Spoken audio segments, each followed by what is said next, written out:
Hello, everyone. To contract or not to contract? That is the question. Now, when it comes to everyday life, I know that I tend to use a mixture of contractions and non contractions. Sometimes I'll say can't, but other times I will say cannot. And when it comes to my writing, I will write characters in a similar manner. Sometimes they'll contract, but sometimes they won't contract. And it just really depends on what I'm going for. Like, for example, in a more, let's say, formal setting or in a period piece, my characters will tend to use fewer contractions because that makes them sound more formal.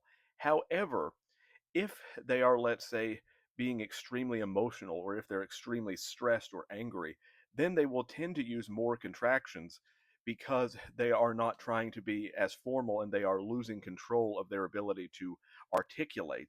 And so during scenes like that, they will use more contractions. However, during quiet scenes where, let's say, a character is reflecting on their life in a very calculated way, then they will tend to use fewer contractions because they are trying to be more articulate and formal. However, sometimes even then, I will use a contraction if it sounds right rhythmically.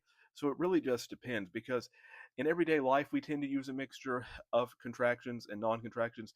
And I tend to write my characters that way as well. So it really depends on what tone overall that you're going for.